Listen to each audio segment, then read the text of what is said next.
Deuce, one of the things in the game that we just saw Sunday was you didn't let Derrick Henry control the pace of this game. And I think that's always, if you play the Titans. Second half, Mike, I don't know. The first half, he was on, like, I said, Deuce, I was talking to Deuce. I said, no, please don't let him get 200 total yards. But the thing about it was they weren't scoring touchdowns. It was field goals. Right. Derrick didn't have that big impact once you got close. And I thought that's the key, because when you play the Titans, you understand, okay, D-Hop is going to give you a certain element, and he's still a really good football player in this league. But this team revolves around Derrick Henry so much, and man, did they get Tannehill shook up. Bob and I sitting next to one another, and almost every throw you could see it was shaky. Even the easy throws, he made a couple of nice ones, but even easy throws, he was real shaky. I thought that was the key to this football game, and you give up a turnover on the first play and hold them to a field goal. Set the pace. Well, you set the tone definitely defensively, and, a lot can be made about how great that defense played. But in my opinion, there's probably 2 or 3 notches that they can play better. I mean, because even if you talk about how bad Tannehill played, if he makes 3 different throws in that game, he has a great game. It's a fantastic game for him. I mean, and so our defense, you can't allow guys to run free.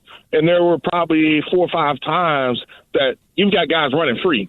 And that's not that defense. And so I think that defensively they can obviously play better. But when you talk about Derrick Henry, it was a different group that second half. And it was interesting from Tennessee's standpoint, because when they got in probably 2nd and 8 or even 2nd and 7, they were content with just throwing the ball on 3rd and 4th down. The 2nd and 3rd down, it was just like, okay, we got to pass now. We only picked up 4 yards, or we need 6 yards to go. We don't want to run the ball and put it 3rd and short. We want to go ahead and try to pass it. And so to me, it was almost like they took Derrick Henry out of the equation themselves. Yes. Now, Deuce, talk about part of the equation, and I think it's going to be the same thing. Which defensive front can influence the opposing quarterback? I like our chances with Derek Carr versus Bryce Young. That was one thing. The Falcons got after Bryce Young, and I think we have to do the same. And I'm looking like last week, against the Titans. Artrey had a sack and a half. Simmons had a sack. Arden Key had a sack and a half. And then I'm looking at how Carolina was also able to get after Desmond Ridder, like Brian Burns, a sack and a half. That didn't surprise me. He had his 8th career forced fumble. And against the Saints, he's had success. In 6 career games, he's ended up with 4 sacks. And then the one that had the game, how about Derek Brown in the interior? Yeah. Led the team with 9 tackles, 2 tackles for loss, and then he had his first sack of the season from the interior. And out of all the NFL defensive linemen, he had the most tackles in the whole NFL with 9. That was number 1 in the league. Yeah, he was very active, and I think those are the 2 players from the Saints' perspective that you got to worry about. I mean, because they can wreak havoc, and so it was more probably so Simmons, Autry, and Arden Key.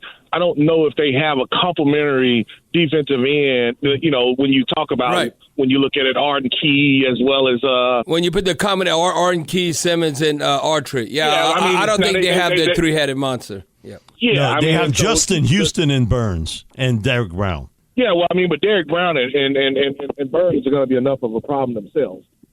So for the Saints, I'm not even waiting to the second half, and you talk about being able to chip out. It's basically, hey, look, we are giving help.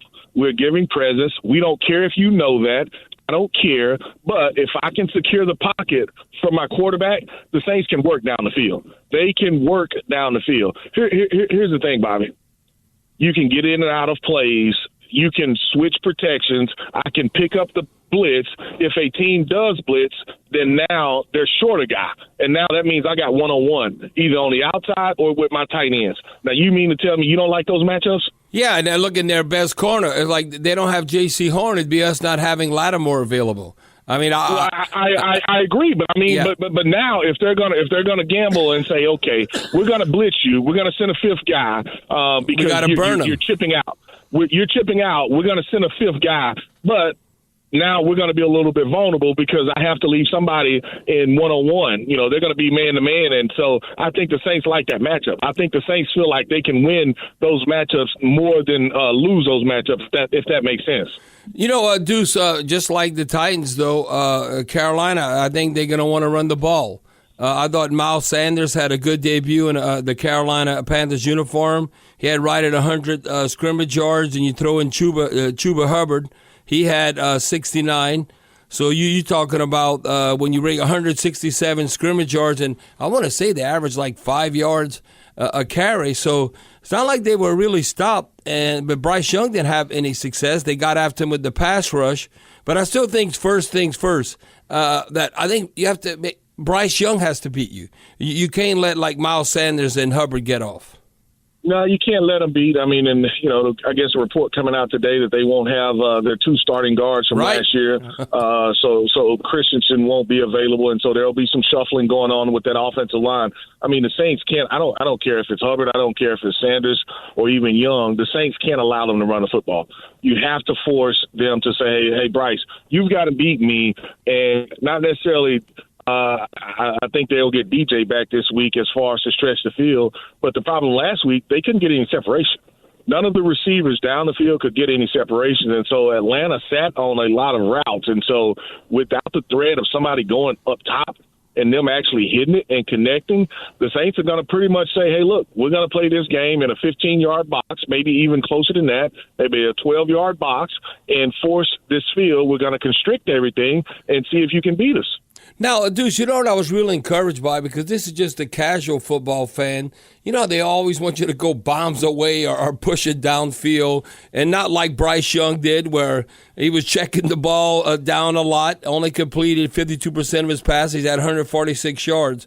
But I thought this was very encouraging. Saints fans have to love this. We haven't seen this in a while. The bright spots, look at the big plays, even though the pressure, how much Derek Carr was pressured.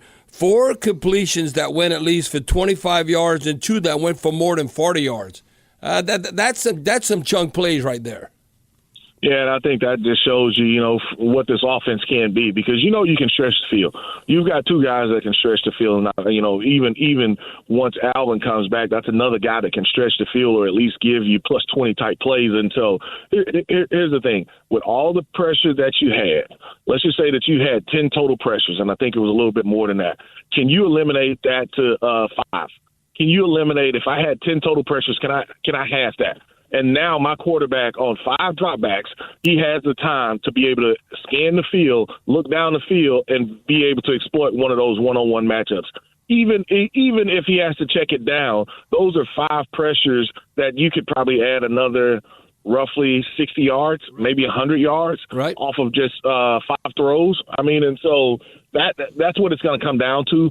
Hopefully, from an offensive standpoint, like I said, yes, on drop back passes, there are going to be situations and times where guys are going to be in one-on-one situations. But if I have a player struggling,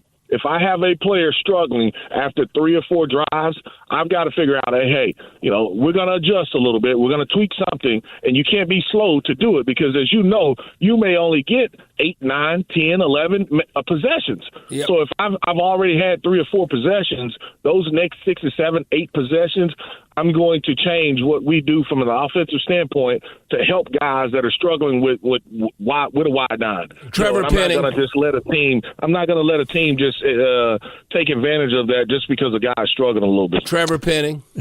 Thank you, Deuce. We appreciate it, bud. Remember. All right, yeah, I got you, Deuce.